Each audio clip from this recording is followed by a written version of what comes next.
Amém, pastorzão? Amém, profeta. Vamos orar então. Eterno e soberano Deus, Pai de nosso Senhor e Salvador Jesus Cristo, nós te agradecemos pela vida do teu filho, do teu servo.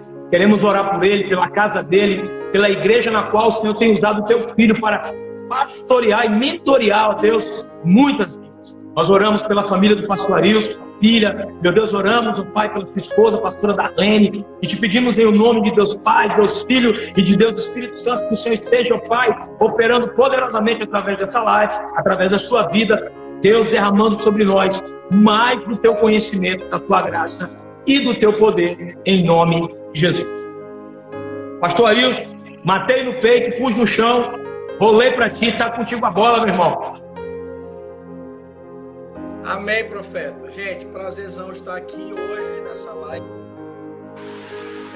Igreja Batista Nômade, do meu amigo pastor Wellington, que eu amo de paixão. Nós temos uma aliança aí que já está varando aí os 11 anos, né?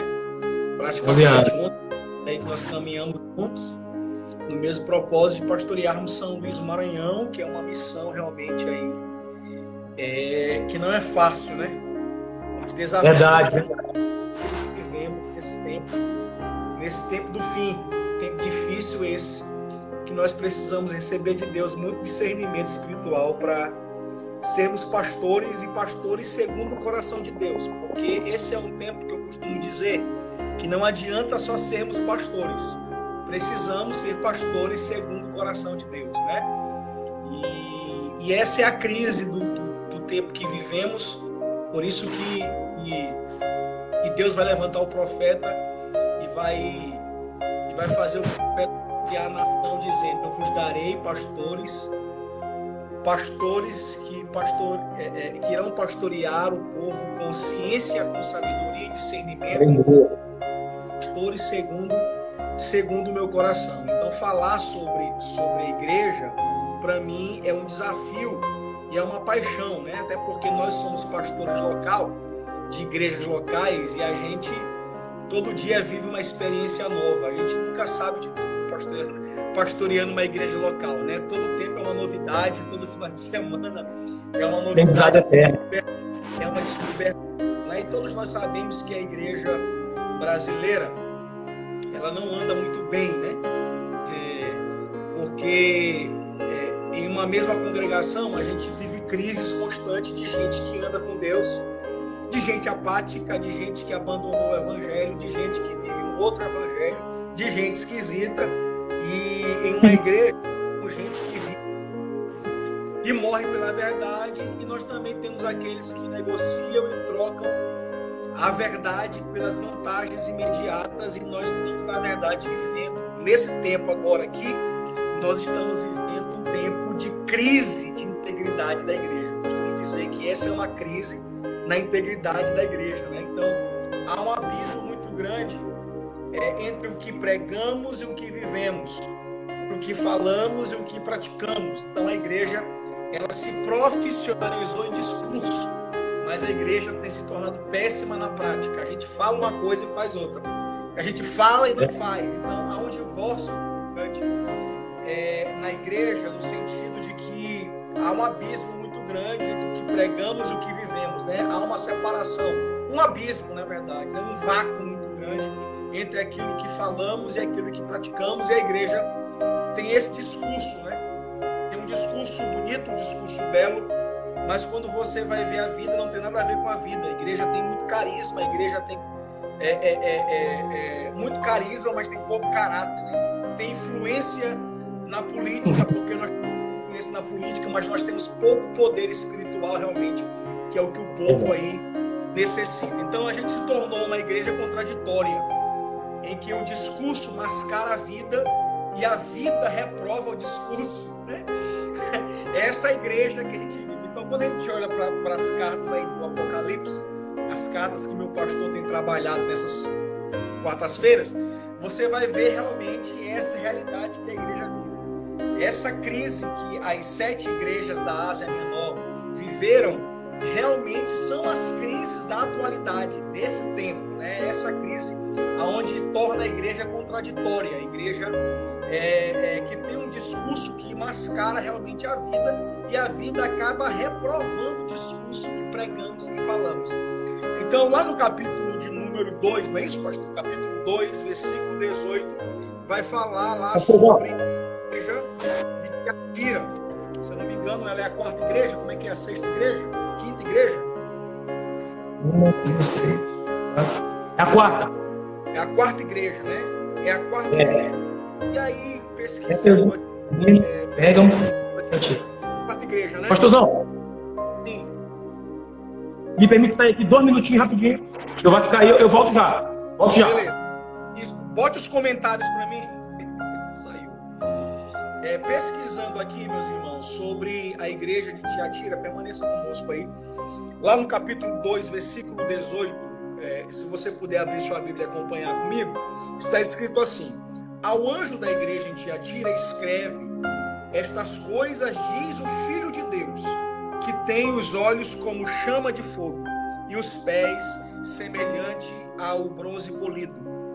Conheço as tuas obras, conheço o teu amor, conheço a tua fé, eu conheço o teu serviço, eu conheço a tua perseverança, eu conheço as tuas últimas obras, mais numerosa do que as primeiras. Versículo 20. Tenho, porém, contra ti que tolerartes essa mulher, Jezabel, que ensina, que a si mesmo se declara profetiza, não somente ensine, mas ainda seduz os meus servos a sacrificadas aos ídolos, a praticarem a prostituição e comerem coisas sacrificadas aos ídolos. Dei-lhe tempo para que se arrependesse. Ela caiu aqui, pastor. Um negócio. Tamo junto. Ok. Dei-lhe tempo para que se arrependesse da prostituição.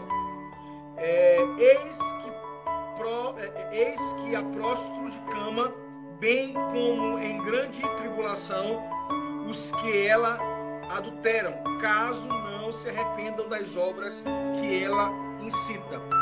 Matarei os seus filhos, e todas as igrejas conhecerão que eu sou aquele que sonda mentes e corações, e vos darei a cada um segundo as vossas obras. Digo, todavia, a vós outros, os demais de Tiatira, a tantos quantos não têm essa doutrina, e que não conhecem, como eles dizem, as coisas profundas de Satanás, outra carga não jogarei sobre vós. Tão somente conservai o que tendes, até que eu venha. Ao vencedor que guardar até o fim as minhas obras, eu lhe darei autoridade sobre as nações, e com cetro de ferro as regerá e as reduzirá a pedaços como se fossem objetos de barro. Assim como também eu recebi do meu Pai, dar-lhe-ei ainda a estrela da manhã. Quem tem ouvidos, ouça o que o Espírito diz às igrejas. Só para nossa curiosidade aqui, essa é, teologicamente falando, a maior carta dirigida à menos importante igreja das sete cidades da Ásia Menor, né? Então, você vai ver que a menor cidade recebe a maior carta, né? Então, não era, geograficamente falando, historicamente falando, Tiatira não era nenhum centro político e nenhum centro religioso, como Éfeso, né? E como outras cidades da Ásia Menor. A sua importância, historicamente falando, vai dizer que era uma importância comercial. Por quê? Porque Tiatira ficava no caminho por onde viajava o correio imperial daquela época. E por este caminho se transportava todo o intercâmbio comercial da Europa para a Ásia. Então Tiatira transformou lá em uma sede de vários grêmios de comércios importantes na época, que produzia lã, que produzia couro, que produzia linho, bronze, tinta, alfaiates, vendedores de púrpura Ou seja, em Tiatira ficava os sindicatos, né? Esses comércios de quem vendia lã, couro, bronze, tinta, alfaiate. Então, lá em Tiatira ficavam esses grêmios, esses sindicatos aí que ficavam responsáveis por todo o comércio que era passado por lá da Europa para a Ásia Menor. Só para o nosso conhecimento. Uma dessas corporações vendia vestimentas de púrpura e era provável que Lídia ela era uma representante dessas. Lídia está escrito lá em Atos 16, versículo 14. Né? Então, esses grêmios, eles tinham fins tanto de muita proteção e benefício, como também tipo de ação social e algo recreativo. Seria quase impossível ser comerciante em Tiatira sem fazer parte desses sindicatos, porque era o que movia a cidade, eram os sindicatos, né? E geralmente a história vai mostrar que cada sindicato desse tinha sua divindade particular, ou seja, cada sindicato adorava um deus, cada sindicato tinha um deus sobre si, tinha uma divindade sobre a qual eles adoravam. E geralmente, conta a história que nessas reuniões que esses sindicatos faziam, cada um na sua área, cada um no seu ramo, cada um no seu comércio, nessas reuniões haviam banquetes com comida sacrificada aos ídolos e acabavam depois em festas cheias de prostituição, de promiscuidade e lascívia. E aí a história vai contar que os cristãos daquela época deviam fazer nessas circunstâncias duas coisas: ou eles transgrediam ou eles progrediam, manter a consciência pura ou entrar no esquema para não perder o dinheiro, para não perder, né, as vantagens financeiras que aqueles grêmios proporcionavam para aquela cidade pequena de Tiatira. Então, aí, automaticamente, de Tiatira, ela acabou sendo afetada por conta do que esses sindicatos faziam na cidade, né? Cada sindicato tinha o seu deus, tinha o seu culto, tinha a sua divindade, e logo depois que eles adoravam o sindicato, eles simplesmente ofertavam, né? Davam um banquete com carne, com comida sacrificada aos seus ídolos, e logo depois desse banquete havia uma festa longa de muita promiscuidade, prostituição, lascívia. Então a igreja automaticamente, os cristãos da igreja de Tiatira, pastor Belo, acabou se envolvendo aí nesse comércio, acabou se envolvendo aí nesse meio de ganhar a vida, acabou sendo influenciado nesse meio de ganhar a vida. Então os cristãos tinham duas opções, né? Inclusive Hernandes Dias Lopes vai dizer que os cristãos lá naquela cidade tinham a opção ou deles transgredirem e romperem realmente com a ideia errada de comércio, de prosperidade, ou eles realmente se vendiam e prosperavam mesmo, cresciam financeiramente mesmo. E qual a posição do cristão? Se sai do Grêmio, perde sua posição naquela cidade, sua reputação e seu lucro financeiro. Se permanece nessas festas, ele está negando a Jesus. Então, os cristãos de Tiatira ficavam naquela: ou eu vou para prosperar e manter minha reputação na cidade e sustentar minha família, ou eu saio, né, mostrando para todo mundo que eu estou amando Jesus, que eu me converti, que eu não faço mais parte dessa vida aí, desse mundo, dessa idolatria. E eu acredito, meu pastor, que essa é uma realidade que nós vivemos nos dias de hoje. Esse é isso que eu estou rindo aqui. Simplesmente, sutilmente, estamos sendo babilonizados. Sem perceber, Babilônia entra dentro de nós. Sem perceber, o Egito ainda se torna uma realidade dentro do nosso coração. É como se Deus tivesse nos libertado do Egito, mas o Egito continuasse dentro da gente. É como se Deus tivesse nos libertado do cativeiro babilônico, mas Babilônia continua estabelecida no nosso coração. Quando eu olho para Tiatira e os crentes de Tiatira, dá para me ver e perceber essa crise atual que a gente vive hoje, né? Essa dualidade, essa de você realmente abrir mão de coisas por amor a Jesus, ou de você abrir mão de Jesus simplesmente para se beneficiar com coisas que não valem a pena. Então, dentro dessa cultura, essa igreja de Tiatira vive, né? As festas, uma igreja que o texto vai dizer, o próprio Jesus, a gente vai ler essa parte já, vai dizer que era uma igreja forte, era uma igreja crescente. aos olhos de qualquer observador, parecia ser uma igreja vibrante, parecia ser uma igreja amorosa, uma igreja de multidões, cheia de pessoas, né?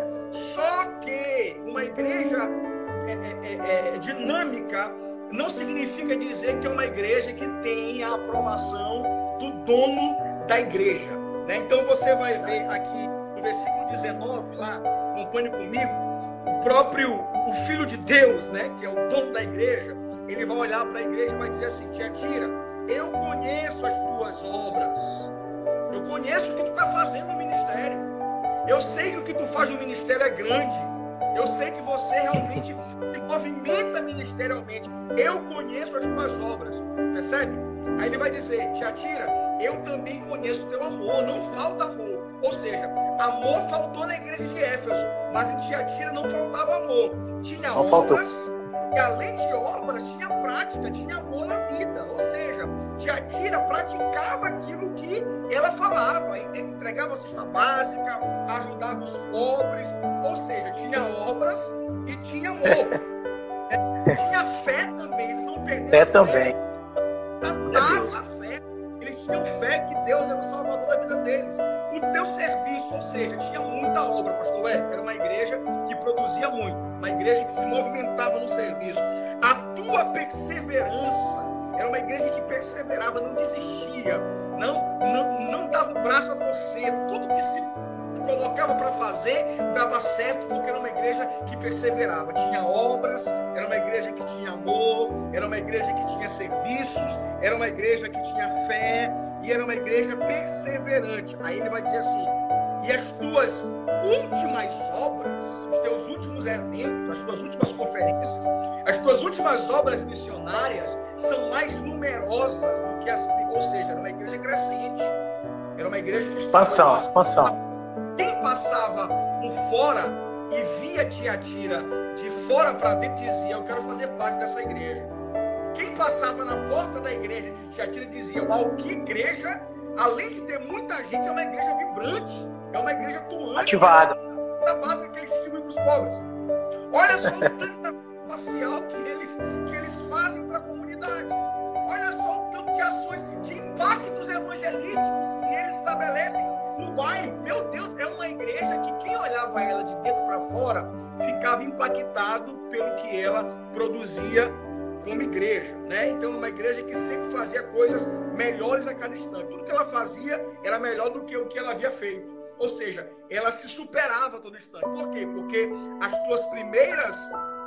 tuas últimas obras, últimas obras, e as primeiras. Aí o versículo de número 20 vem uma revelação bombástica. E essa revelação me faz entender e perceber um princípio. A igreja não é avaliada por aquilo que ela faz. A gente se impressiona muito, principalmente no século que vivemos, onde as mídias sociais proporcionam isso, meu pastor. E você há de concordar comigo, que a gente fica impressionado com algumas megas igrejas promovendo coisas Sim. aí estrondosa, dizemos, aí as nossas ovelhas olham para as nossas igrejas pequenas e dizem assim: meu pastor é parado, minha igreja é parada, como se aquilo ali que as igrejas estão fazendo fosse algo que Deus estivesse aprovando sempre, né? Fosse algo que tivesse realmente a aprovação de Deus sempre. E quando eu olho para o que Jesus fala e mostra claramente, eu vejo que Tiatira fora era uma coisa, mas dentro ela tinha um olhar de condenação do dono da igreja. Aí o versículo 20 vem a revelação de quem é Tiatira. Tenho, porém, contra ti, Tiatira. Você pode fazer tudo isso fora, mas dentro aconteceu algo terrível. Dentro Demais. Você está corrompida. Dentro, Tiatira, há um vazio. Dentro há uma brecha. Tiatira, dentro há bagunça. Tiatira, é Jesus dizendo assim, pastor Hélio: Tiatira, você está fazendo tudo isso aí fora, mas teu fundamento está corrompido. E não existe igreja que se sustente muito tempo, mesmo fazendo muita ação social, impacto, que se sustente muito tempo se o fundamento dela for corrompido. corroído. Se o fundamento dela for pecaminoso, se a semente dela for uma semente contaminada. Aí Jesus traz a condenação para a igreja dizendo: eu tenho, porém, contra ti que você se transformou numa igreja tolerante. E nós estamos vivendo em um tempo onde essa palavra intolerância se transformou uma palavra da moda, né? A gente não pode ser, a gente não pode ser intolerante. A gente não pode ser intolerante. Isso é intolerância. Verdade. Isso vai entrando na nossa vida e a gente não vai percebendo que a gente acaba não só tolerando certas coisas, como a gente também acaba tolerando o pecado dentro da igreja, a prática pecaminosa dentro da igreja. O que enfraquece uma igreja é o pecado. Sim. O que enfraquece uma igreja são ensinos cujo centro não é Cristo. Toda igreja que o ensino cujo centro não é Cristo, automaticamente é uma igreja que tem um prazo de validade e ela vai ruir. Quando o fundamento de uma igreja não é Cristo, você pode ter certeza que é uma igreja extremamente corrompida. Aí Jesus vai dizer: tenho, porém, contra ti, você tolerou essa mulher. Que mulher? Essa mulher tinha um nome, Jezabel, que se declara profetiza. Era uma igreja lá que estava profetizando. E o nome dela era Jezabel. Quando você... Terrorizante. Oi? Esse nome é aterrorizante. Principalmente né, o profético vive sobre a ameaça desse nome, né? Então, assim, quando você porque ela perseguiu o profeta. Quando você fala Jezabel, a sua mente se remete para Reis. Primeira de Reis. Quando o Tesbita surge, e ele surge naquela autoridade profética, e ele restaura o altar de Israel, ele faz fogo cair do céu, ele traz uma restauração profética sobre o altar de Israel, e de repente, quando ele faz todo aquele reboliço, aquela movimentação gloriosa de Deus na terra, ele recebe uma ameaça de uma mulher que havia levantado em Israel um culto a falsos deuses. A Bíblia vai dizer, a história vai dizer que cada cidade que Jezabel possui, ela coloca na entrada da cidade um deus, um porte ídolo tão grande que as pessoas que estão na cidade, a história conta que tem que passar por debaixo desse Deus para mostrar para as pessoas que aquele Deus é quem governa aquela cidade. Então ela levanta aquelas centenas de profetas de Baal, estabelece cultos a Baal. Então quando Elias restaura o altar, mata aqueles profetas e ela sabe disso, ela lança um decreto: assim como você matou os profetas, eu vou tacar a tua cabeça também numa bandeja. Elias ouve aquilo e foge. E Jezabel é exatamente esse espírito de manipulação que sutilmente entra dentro das nossas igrejas, produzindo o silenciado profético, produzindo o silenciado a verdade. O próprio Jesus fala sobre isso: conhecereis a verdade e a verdade vos libertará. Então, quando Jezabel, que é esse espírito de manipulação, ele é introduzido em uma igreja, tudo o que ele quer é simplesmente abafar o profético da igreja. Profético. Abafar a denúncia. Né? Pastorzão, essa primeira Jezabel é sacerdotisa de Baal. E engraçado, ela persegue o profético, persegue os profetas. E aqui em Apocalipse a gente vai ter um espírito chamado de espírito de Jezabel, que se diz profeta, ou seja, é um espírito de perseguição ao profético, né, se levantando para querer calar o profético de Deus, né, e se autoafirmar, porque assim, aquela que se auto-intitula profetiza, né? Ou seja, a igreja permitiu que essa mulher exercesse uma função que pertencia à igreja. Ela profetizava. Imagine a bagunça. Imagine só a contaminação na mente das pessoas. Imagine só a desordem, né? A falta falta de ordem que existia nessa igreja, porque alguém que se dizia profetiza, com o nome de Jezabel, profetizava sobre essa igreja, profetizava nessa igreja, e a Bíblia vai dizer aqui que a igreja de Tiatira tolerava essa profetisa, e além de tolerar, ensinava, e ainda mais seduzia os servos a praticarem prostituição e a comerem coisas sacrificadas a ídolos. Então, pastorzão, a igreja de Tiatira era uma igreja operosa, havia trabalho, havia labor, havia agenda cheia, muitas atividades. Totalmente ativa essa igreja.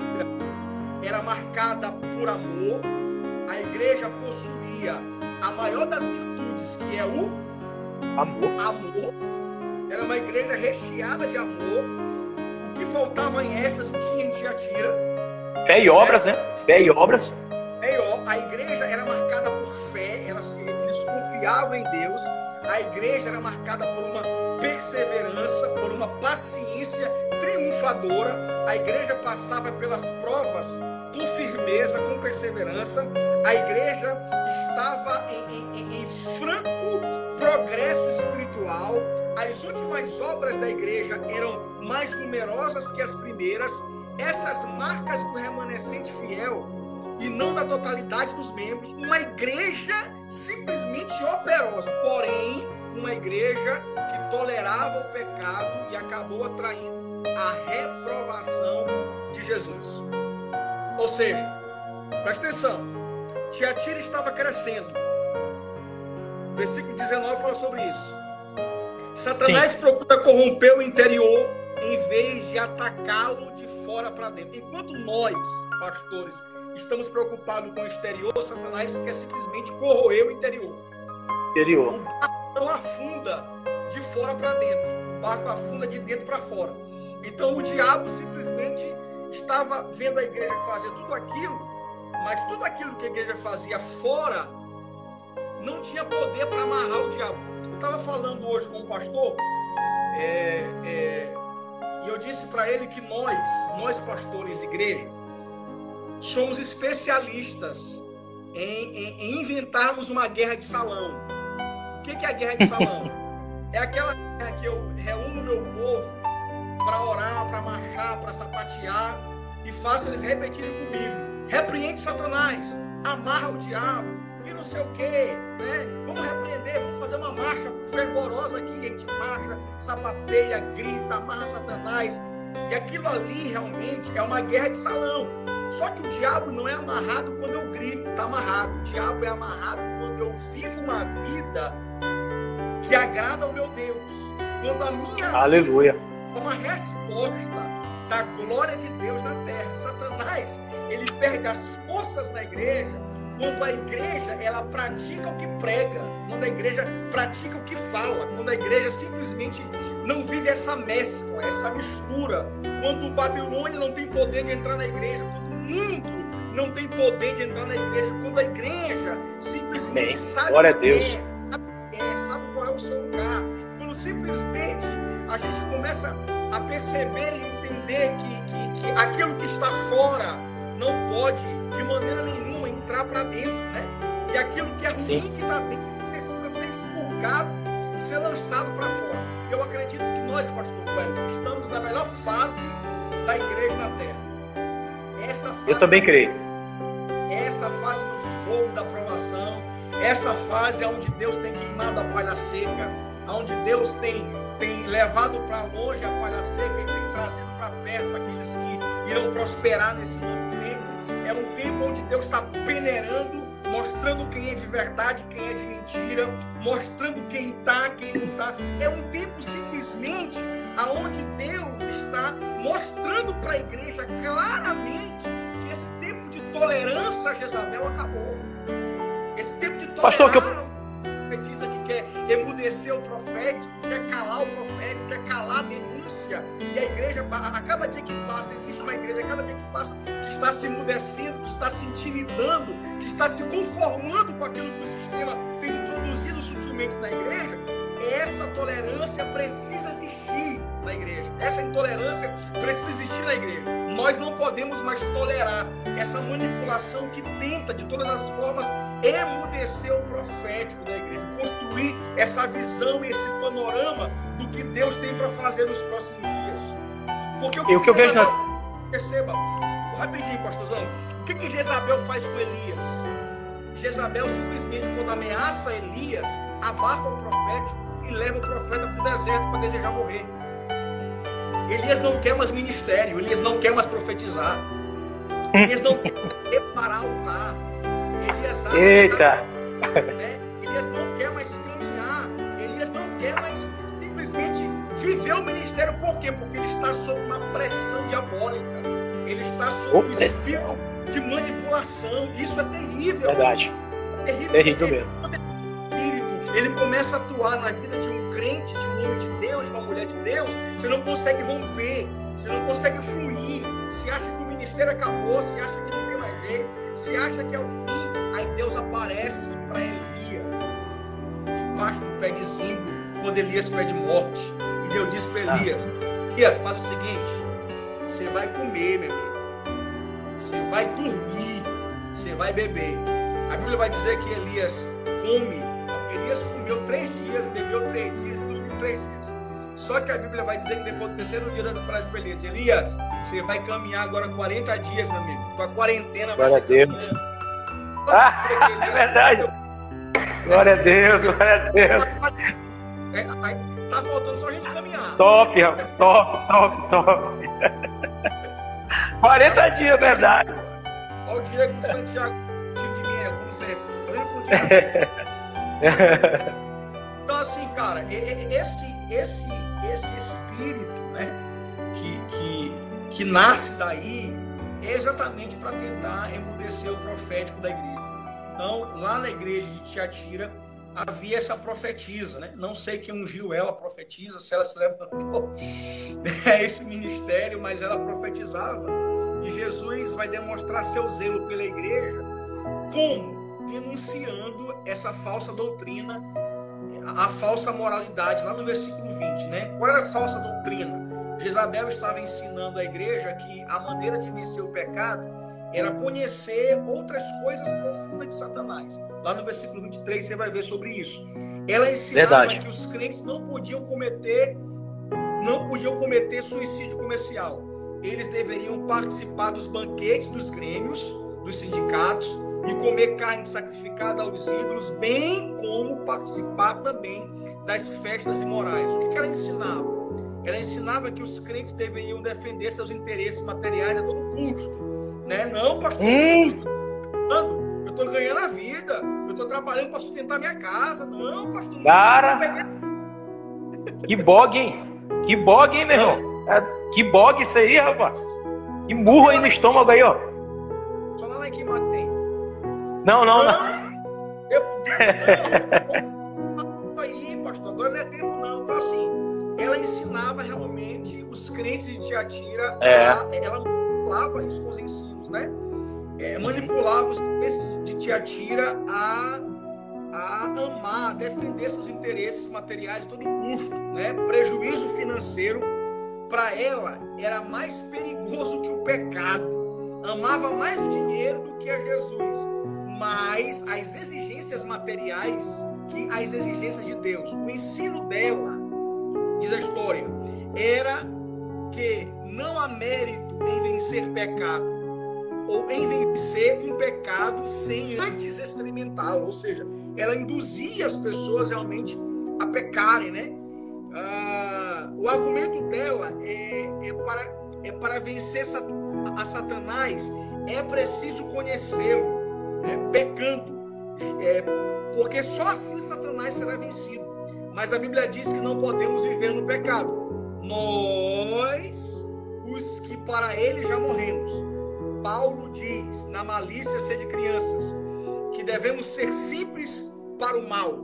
Então, havia nesse ensino de Jezabel uma falsa moralidade. A proposta de Jezabel era oferecer uma nova versão de cristianismo, um cristianismo liberal, sem regras, sem proibições, sem legalismos. Ela queria modificar o cristianismo para adaptar a moralidade no mundo. Ela ensinava uma prática ecumênica com o paganismo. Exemplo, a minha vida é minha, eu faço dela o que eu quiser. Né? Essa carta foi escrita ontem, foi? Hã? Essa carta foi escrita ontem? Tá muito moderno isso aí, cara. Tá muito atual isso aí. A Bíblia é fantástica, né? A Bíblia é fantástica. Quando eu olho para...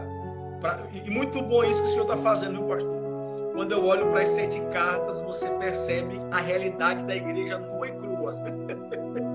Só não enxerga quem é cego no entendimento, porque é uma realidade clara, claríssima, de que esse é o tempo que nós estamos vivendo. Então, esse espírito de manipulação, que hoje eu posso lhe dizer com toda sinceridade e verdade, que não é uma pessoa, mas é um sistema, né? E esse sistema sutilmente entra na igreja, ele automaticamente vai conduzindo na igreja de maneira sutil, a ponto de nós, igreja, afrouxarmos demais.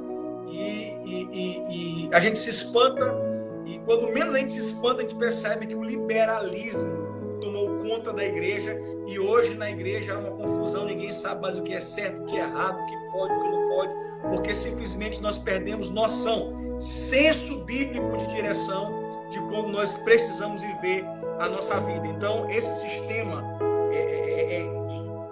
de manipulação, ele existe nos dias de hoje dentro das igrejas, tentando fazer a igreja perder realmente esse senso, né?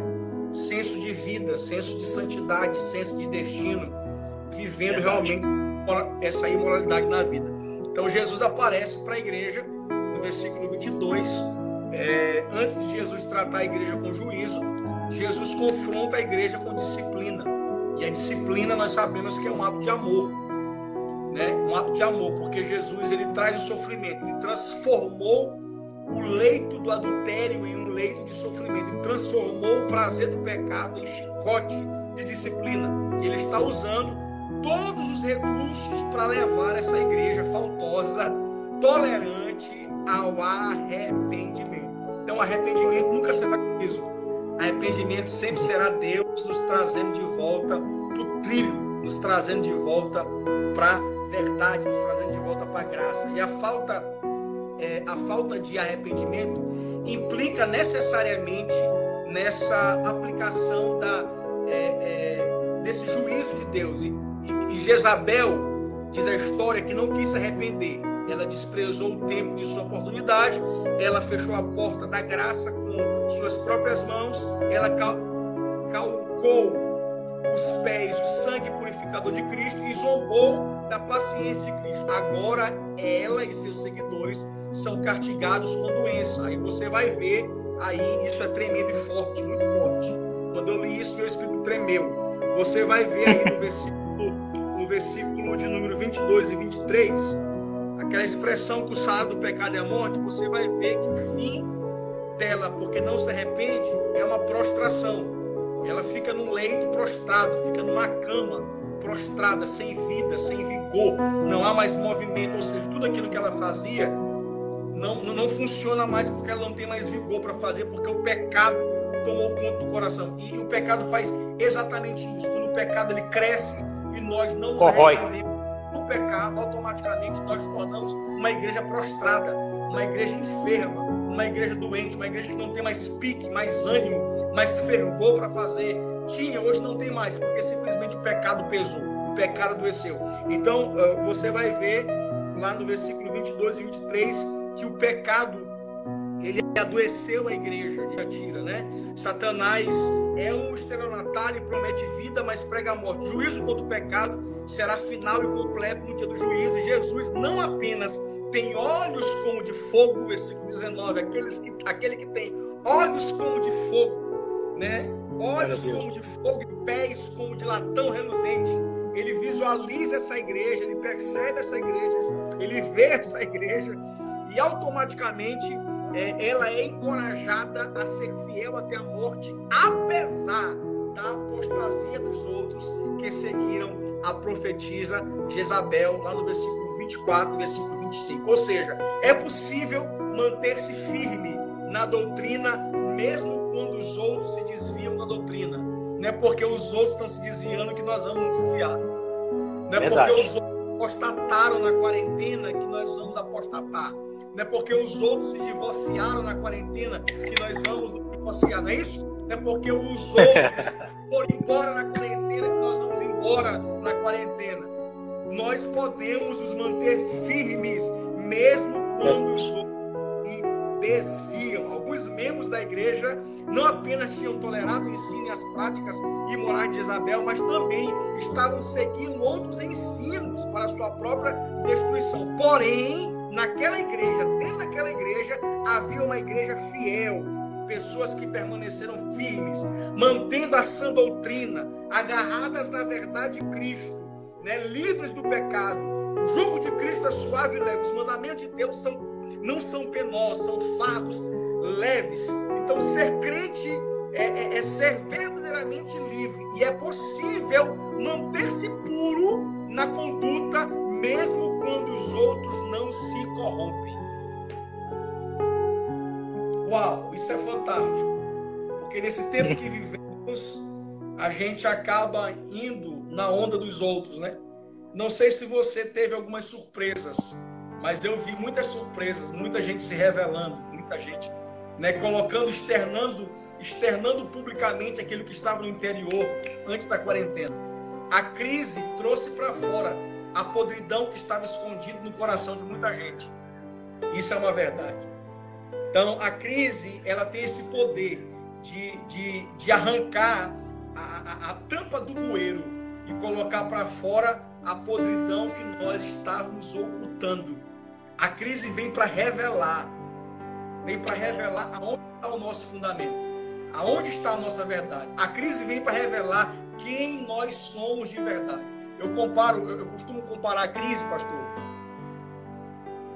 com uma chuva torrencial na cidade de São Luís.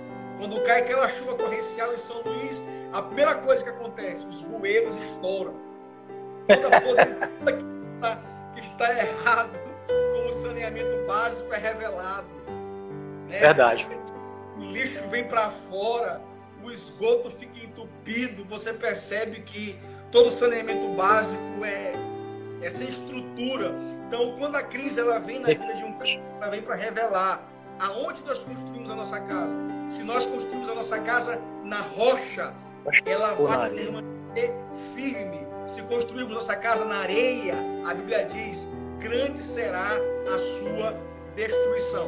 Então, quando eu olho para Tiatira, eu vejo em Tiatira que se é possível, tinha crentes fiéis lá, se é possível se manter puro na conduta mesmo quando os outros se corrompem. Alguns crentes de Tiatira tinham se curvado aos ensinos pervertidos de Jezabel e iam aos templos pagãos para comer carne sacrificada.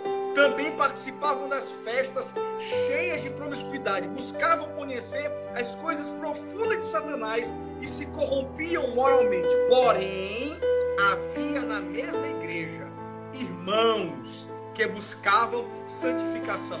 A santidade de vida e de caráter é uma marca da igreja verdadeira. A santidade não é apenas a vontade de Deus, mas é o seu propósito. Deus nos escolheu para sermos santos. Só os puros de coração verão a Deus. Sem santificação, ninguém verá o Senhor. E eles se apartavam do mal e viviam em novidade de vida. Se é a nossa santidade, o propósito de Satanás é frustrar o propósito de Deus. Ele está sempre procurando induzir os crentes a pecar e ele vai usar o anticristo para esmagar a igreja pela força. E ele vai usar o falso profeta para perverter o testemunho da igreja pelo mal. Mas se não lograr êxito, ele vai seduzir a igreja através da grande Babilônia, esse sedutor sistema do mundo. Se o diabo não pode destruir a igreja por meio da perseguição ou heresia, ele vai tentar corromper a igreja através do pecado. Paz. Que não haja mais tolerância no nosso coração. O perigo dessa igreja, uma igreja com excelentes qualidades, mas que namorou demasiadamente com a modernidade. Duas coisas que eram muito modernas. O senhor está relatando agora a questão da tolerância, não tem que tolerar, a igreja tem que amar. O que a igreja de Pérgamo fez? Em nome da comunhão e da irmandade, tolerou esses irmãos ensinando coisas erradas.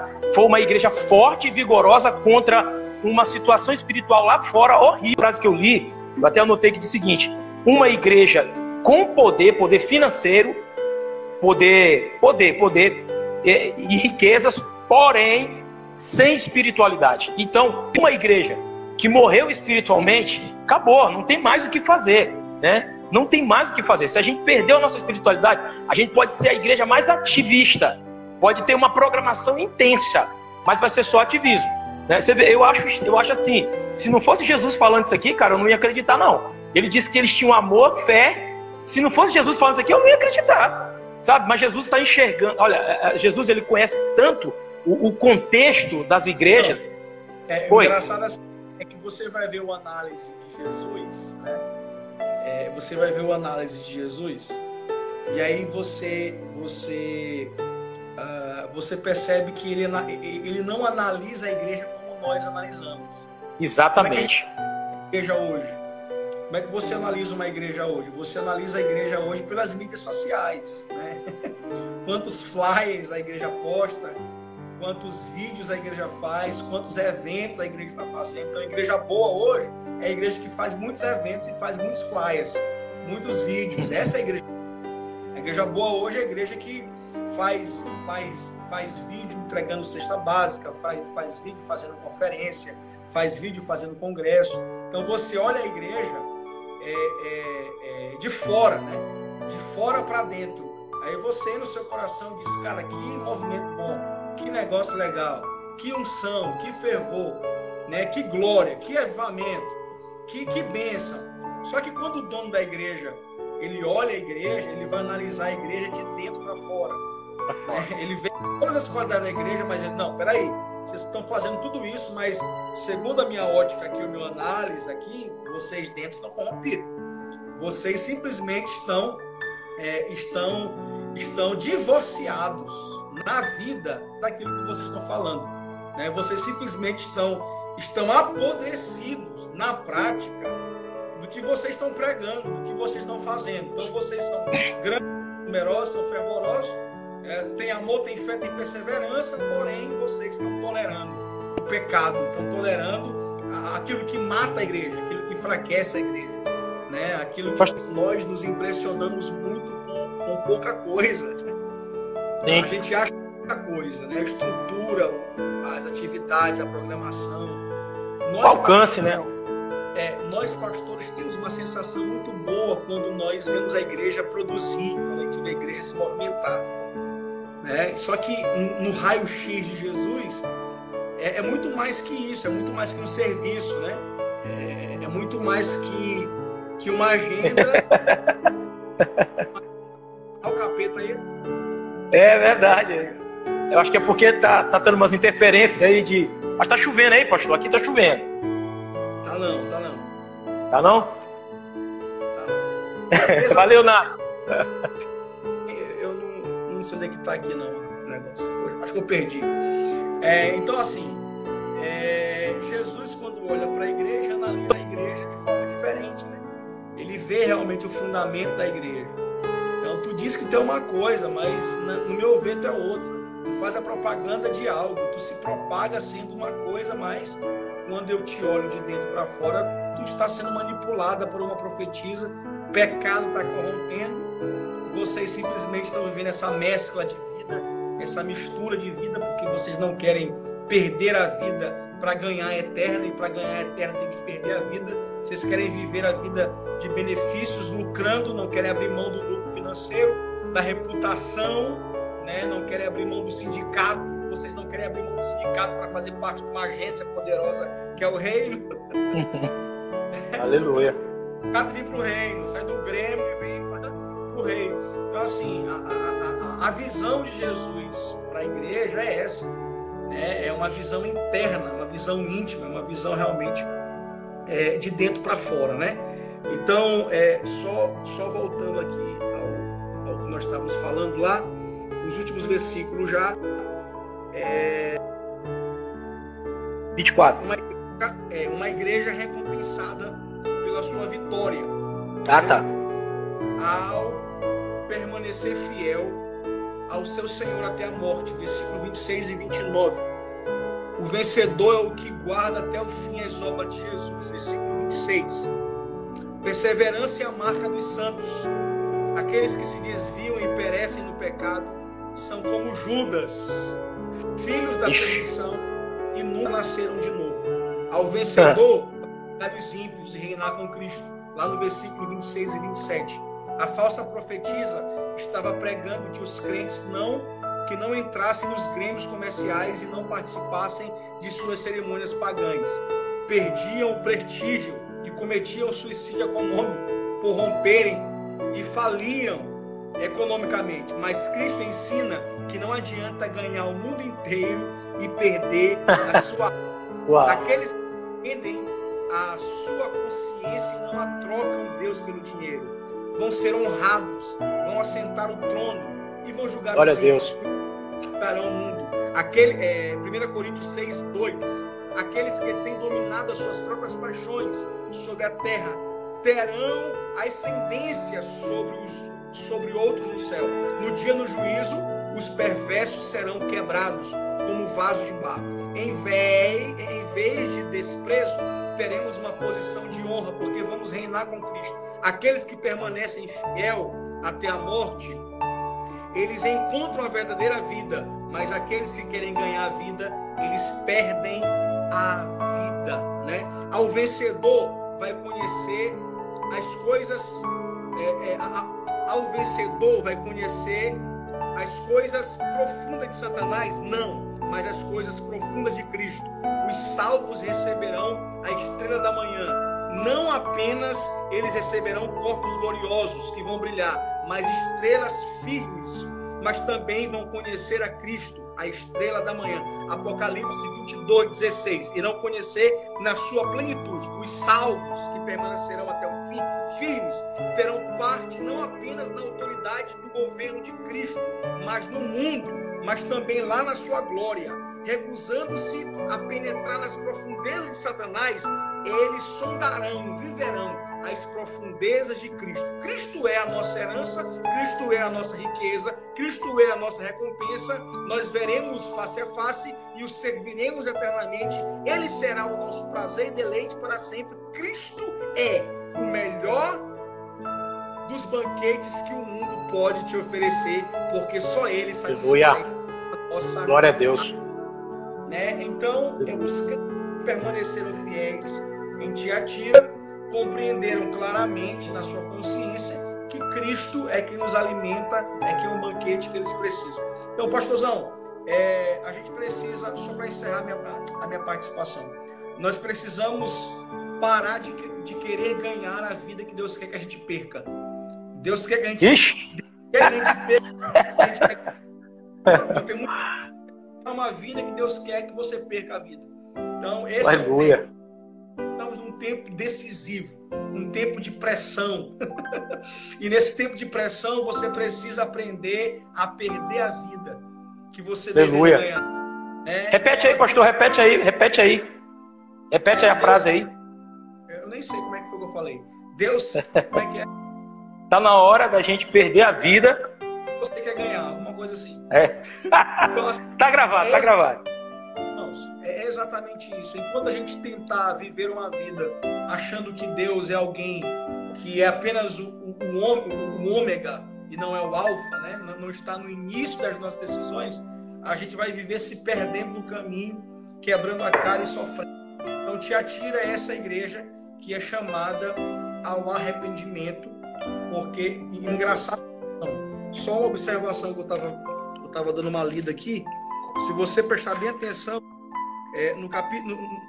no versículo 18, você vai ver claramente que quem diz essas coisas é o Filho de Deus. Se você pegar os outros textos, né, vai dizer assim, o anjo da igreja escreve estas coisas, o primeiro e o último e tal, mas aqui fala claramente, o Filho de Deus é quem te diz, ou seja, o próprio Jesus, o Filho de Deus é quem te diz, Tiatira, você é muito boa, você é muito legal, muito massa, muito bom o que tu faz, porém você é tolerante com o pecado, tolerante com falsos ensinos, tolerante com essa mescla, com essa mistura, com essa babilonização, né? Tolerante com essa junção, tolerante com a vida que eu quero que você perca e você está desejando ganhar. Obrigado, meu pastor. Espero ter contribuído aí de alguma forma. Com isso. É um assunto muito sério, muito pesado, inclusive, muito pesado realmente, mas é a nossa realidade para esse tempo. Quem tem ouvidos ouça o que o Espírito está dizendo à igreja, né? Então, não são esses ouvidos aqui, ó. Não são esses ouvidos, porque esse eu sei que você tem, né? São os ouvidos realmente do coração, que não é esse coração aqui também não. É aqui. A Bíblia vai dizer que o século cegou o entendimento, não é cegou aqui, é aqui. Simplesmente a humanidade está cega. E como a humanidade está cega no entendimento, ela não consegue mais entender o que Deus fala, entender o que Deus diz. E quando a igreja não entende o que Deus diz, é mais fácil a gente dizer que tudo é relativo, né? E o relativismo entra na igreja. Não, isso é relativo, pastor. Isso é relativo, pastor. É desse jeito. A Bíblia é absoluta. É uma verdade absoluta. É uma verdade suprema. Ela está acima de tudo, está acima de todos, e ela é o nosso manual de regra. Não existe relativismo na Bíblia. Só existe o absoluto. Ou é ou não é. Ou é sim ou é não.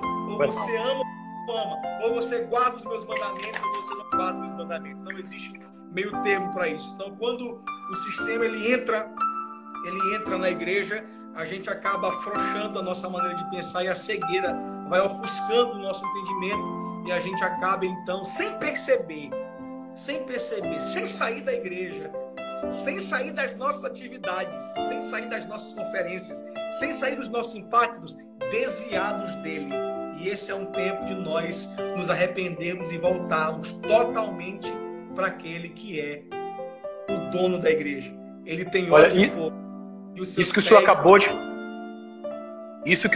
de falar aí, isso que o senhor acabou de falar, é pano para mais uma live para a gente daqui uns dias falar, porque é desviar o cara, mesmo que ele esteja fazendo, né? É desviar. Então a igreja estava desviada, né? Fazendo a obra de Deus. Eu né? estou lendo um livro, o livro que eu... é fantástico. Esse camarada... Opa! Eu leio. Bora, manda aí que eu... Esse livro aqui é fantástico. Olha o tema do livro. O tema do livro é o seguinte. É do Charles Swindoll. Charles Swindoll. Ixi! É um livro para esse tempo. O cara escreve um livro sem saber. Ele escreve um livro para essa nossa realidade aqui. E algo me chamou muita atenção nesse livro. Eu queria só compartilhar com você rapidinho. Pode falar, pastor, fique à vontade. Ele vai dizer assim, ó. Há um grande desastre evangélico. Ele traz responsabilidade para nós, os evangélicos. A negligência dos cristãos em defender a verdade como verdade. Há apenas uma palavra para isso. A igreja evangélica se acomodou ao espírito mundano dessa época. Porque enquanto nós andávamos distraídos com as nossas agendas, conferências, campanhas, congressos, impactos, o mundo enlouqueceu ao nosso redor. Nós andávamos com a cabeça nas nuvens, pensando nos anjos, e as coisas mudaram. Ou talvez, ou melhor, elas corroeram-se E sem percebermos, a gente começou a chamar de mundo moderno para mundo pós-moderno. E fomos arrastados de uma era cristã para uma era pós-cristã. Eu descobri, pastor, que a Europa está vivendo essa era que o Brasil está prestes a viver. Nós estamos vivendo uma era pós-moderna. Estamos caminhando para a era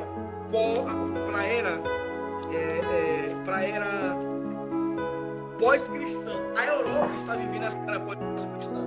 Por quê? Porque na Europa, o cristianismo está se transformando em assunto de museu. A Bíblia na Europa, daqui a alguns anos, será simplesmente um artefato antigo que será encontrado só no museu. Por quê? Porque os grandes avivamentos que surgiram lá acabaram. E as igrejas, as grandes catedrais que existem na Europa, elas estão sendo alugadas para boate, para casa de prostíbulo, para cassino. Igrejas que outrora eram lotadas de gente cultuando a Deus, por causa dessa era pós-cristã, onde a frieza, a apostasia, Jezabel, a profetiza, o sistema manipulador entrou na igreja, varreu a igreja automaticamente se desviou e lá eles estão vivendo a era pós-cristã. Ou seja, o cristianismo passou. O cristianismo é simplesmente... Só no museu agora. Filosofia que você quer estudar, quer saber de Jesus, vai no museu. Porque a Bíblia agora é um artefato antigo que se encontra no museu. E nós, a igreja brasileira, não podemos aceitar essa realidade do Brasil. E a crise é simplesmente uma oportunidade que Deus está dando para sacudir a igreja, para levantar a igreja, para fazer a igreja verdadeira, fiéis, aqueles que amam a palavra acima de tudo, aqueles que amam os mandamentos acima de tudo. Nesse tempo de crise, é que aquela palavra de Jesus vai dizer que não se pode esconder uma casa edificada sobre a rocha. E é essa a igreja. É esse tempo que eu acredito que aqueles que amam a palavra, que pregam a verdade, que pregam a palavra, irmão, é a pior fase da igreja. Essa era lá de Dallas está falando aí, ó. É a pior frase que ele podia ler. Você olha para a Europa, olha só que a Europa é o berço dos maiores avivamentos do mundo. Aconteceram na Europa. Os maiores movimentos de avivamento foram lá. Você olha para lá, o que você vê, pastor? Você vê frieza. Você vê as pessoas... Mas, pastor, não sei se... simplesmente começaram a amar mais o dinheiro, o material, a estabilidade do que Deus. Colocaram Deus em segundo plano e o material em primeiro plano. O que está acontecendo? Uma crise global. Chega na Europa. O que Deus está fazendo? Simplesmente voltando o coração da igreja a clamar novamente. E eu acredito no que Deus tem para fazer na igreja brasileira. Eu acredito no avivamento. Eu não sei se o senhor lembra do Brother Simeon. Brother Simeon foi vocalista do Cats Barneia.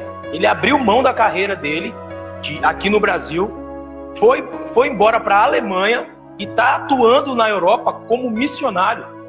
Já tem uns 10 anos, uns 7 anos, justamente por isso que o senhor está acabando de falar. E assim, eu me espanto de saber que as igrejas estão fechando e tudo tal, mas isso ele já tinha relatado mesmo há uns 5 anos atrás, quando ele esteve aqui na igreja Batista do Calhau, 3, 4 anos atrás, ele relatou isso.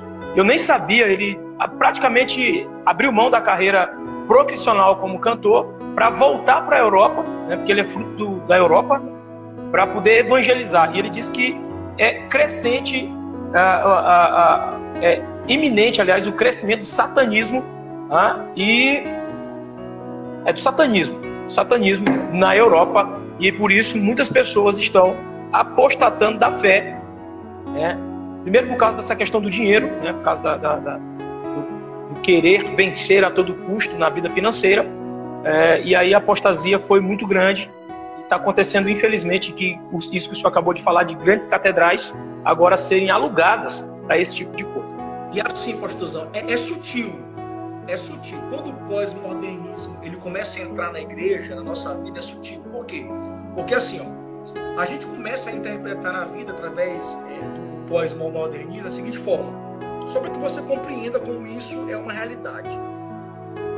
Você começa a viver uma realidade, sai da realidade real, é o pós-modernismo. Sai da realidade real, você não consegue mais ser real, você não consegue mais ter relação sincera. Você agora vai para a realidade virtual. Ou seja, as nossas relações agora são relações virtuais, não é mais real. Ou seja, a gente não é mais o que a gente vive, a gente é o que a gente posta. Você está me entendendo? Então a gente mascara muito bem nas selfies, a gente mascara muito bem no Insta, a gente mascara muito bem no Facebook, a gente mascara muito bem no Orkut, não tem mais, né? Nos status do WhatsApp, né? Então a gente vai mascarando as coisas e a gente sai do que é real e começa então a se deparar com aquilo que é virtual. E quando a gente se depara com o que é real, a gente se escandaliza, a gente fica chocado, porque a gente não consegue mais lidar com a feiura do outro, a gente não consegue mais lidar com o outro de verdade. Você está me entendendo? Porque a gente se acostumou realmente com a make, a gente se acostumou realmente com o belo, a gente tem dificuldade de lidar com o feio. Então, pelo fato da gente se acostumar com o belo, a gente não tem mais empatia pela dor do outro. Quando o feio revela a sua feiura, quando ele cai, quando ele revela quem ele é, a gente faz o quê? Tá aí, ó, bem feito. Sabia que era desse jeito. Tá bem aí, ó. Tá vendo como é nunca que me enganou. Olha aí, deixa, nunca me enganou. Tá vendo como é que é? Aí eu vou falar uma palavra poderosa sobre essa palavra de Mateus 6. Jesus vai dizer sobre aonde estão os cadáveres, ali se juntarão os abutres. Eu descobri que a palavra no original cadáver é pitoma, é caído. Jesus está falando de um caído, alguém que caiu, alguém que falhou, alguém que errou. Exatamente isso. Aonde está o pitoma, aquele que caiu, se ajuntarão os abutres. Quem são os abutres? Quando Jesus fala desse texto, Jesus não quer falar do pecado do caído. Jesus não quer falar de quem caiu. Jesus quer revelar os abutres. Então Jesus não está falando de quem caiu. Jesus está falando daquele que quer se alimentar de quem caiu. Daquele que quer se sobressair de onde tem morte. Ou seja, é uma geração de pessoas que são como abutres, que simplesmente se alimentam com o ruim que acontece na sua vida, com o mal que aconteceu, que sobreveio sobre você. Sabe entendendo? Estou entendendo. Então, eles exercem ministério sobre isso. Eles só sobrevivem disso. Por quê? Porque você sabe que o abutre é uma ave de rapina, né? E ela não produz alimento. Ela simplesmente está esperando alguém morrer para que ela possa aparecer, né? Então, essa geração é uma geração que não consegue mais lidar, porque a nossa relação agora se modernizou. A gente não tem mais relações reais. As nossas relações agora são relações virtuais, e a relação virtual, a gente tem os filtros, e o filtro vai me fazer eu ficar bonito. Então, quando eu me revelo como homem, automaticamente é insuportável para você, porque você só está acostumado com o belo do Arius. Você não está acostumado com a feiura, sem a make, sem a maquiagem, sem a capa, sem o título, sem a vida, né? Isso é triste, pastor. Que Deus tenha misericórdia de nós e nos dê graça nesses dias, para que nós... Aleluia! Gatira. Ah, é verdade. Pastorzão, nós é que agradecemos... pode continuar. Amo você. Tá bom, pastorzão? Amém, eu também te amo. A camisa que o senhor está usando é muito linda, viu? Camisa top, lindíssima, viu? Olha só, parece até que a gente saiu do assunto, mas não saiu não, viu? Está totalmente dentro do assunto. Nós precisamos vigiar enquanto é tempo e fugir desse modernismo que matou Tiatira, né? Uma igreja que tinha tudo para ser bênção. Linda, linda. Beijo, Rebeca. Amo vocês, obrigado pelo carinho. Vi aqui as mensagens, viu, da irmã Zaira. Obrigado, nós também amamos você e sua família. Missionária Pastora Pastora Juscelia, amamos você. Obrigado, gente. Glória a Deus. Nós estamos aqui, viu? Um abraço. Ó, se Jesus não voltar, você vem pregar aqui na igreja. Um abraço. Amém. Fica na paz aí, pastor.